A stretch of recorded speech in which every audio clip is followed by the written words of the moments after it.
Lors de la nuit bénie de l'Isra et du Mirage, Allah, exalté soit-il, offrit à son messager bien-aimé, Muhammad, que la paix et la bénédiction soient moi sur lui, un honneur que nul autre parmi les enfants d'Adam n'avait jamais reçu.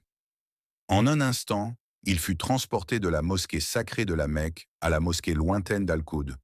Puis, accompagné par l'ange Jibril, il s'éleva à travers les cieux successifs. Dans cette ascension, il franchit des barrières invisibles, gravit des sphères interdites à tout autre, jusqu'à atteindre un endroit où même l'ange Jibril dut s'arrêter, incapable d'aller plus loin, par respect pour la grandeur divine. C'est là, dans cette lumière indescriptible, que notre prophète bien-aimé vit les merveilles du paradis. Ses yeux contemplèrent ce que nul être humain n'avait jamais vu, ce que nul cœur n'avait jamais imaginé. Il vit les plaines immenses et verdoyantes, recouvertes de tapis de soie, baignées d'une lumière douce, sans soleil ni lune, mais éclairées par la lumière d'Allah lui-même. Il vit des rivières couler paisiblement au cœur des jardins éternels. Une rivière d'eau, si pure, si claire, que l'on pouvait distinguer chaque perle de sable scintillant au fond. L'eau y glissait sans bruit, offrant une fraîcheur éternelle. Une rivière de lait, d'une blancheur éclatante, d'un goût toujours parfait, inaltérable par le temps. Une rivière de miel limpide, dont l'arôme sucré embaumait l'air, attirant les âmes dans une paix sans désir. Et une rivière de vin, non pas comme le vin terrestre, mais un breuvage pur, source de joie sans trouble ni péché, bu sans regret, procurant à celui qui le goûte un bonheur inégalé. Le prophète, paix sur lui, vit les arbres majestueux du paradis. Leurs troncs étaient faits d'or massif, et leurs feuilles étincelaient telles des émeraudes sous la lumière divine. Sous leur ombre, un cavalier pouvait galoper 100 années sans jamais atteindre la fin de leur ombrage.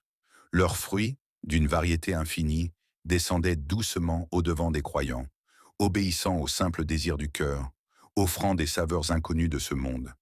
Il observe les demeures promises aux croyants.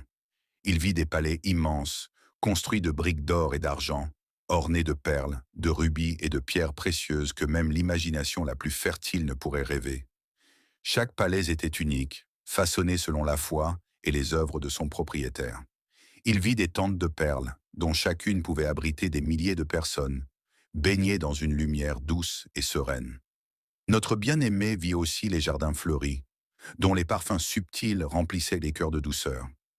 Il vit des sièges dressés pour les croyants, des canapés de soie, des coussins alignés au bord des rivières, des coupes remplies de nectar tendre, offertes par des serviteurs purs comme des perles, toujours souriants, prêts à répondre aux moindres souhaits. Il entendit les voix des habitants du paradis, des voix douces, pures, chantant la louange d'Allah dans une harmonie parfaite.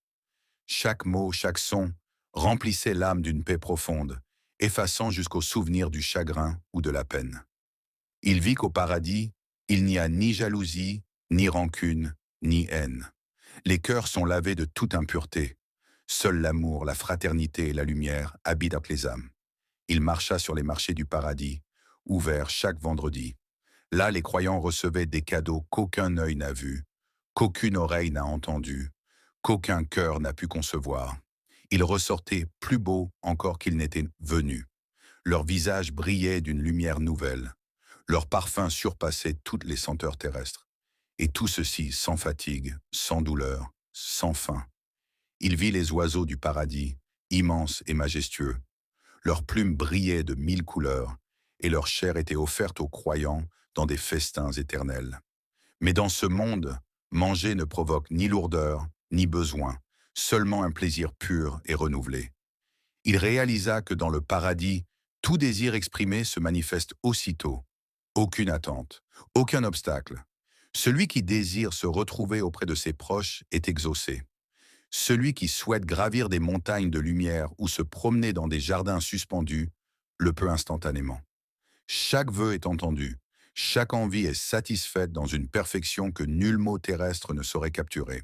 Et puis notre prophète Muhammad, paix et bénédiction sur lui, fut témoin de la plus grande récompense de toutes, la vision d'Allah subhanahu wa ta'ala. Les habitants du paradis, réunis dans des assemblées lumineuses, lèvent leurs regards, et contemplent le visage de leur Seigneur. Aucune description, aucune comparaison n'est possible. Devant cette vision, tous les plaisirs du paradis s'effacent, tant la beauté d'Allah submerge les cœurs.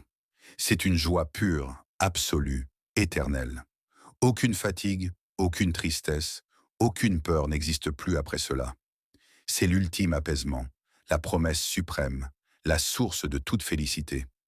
Notre prophète, paix sur lui, revint avec ce message vibrant.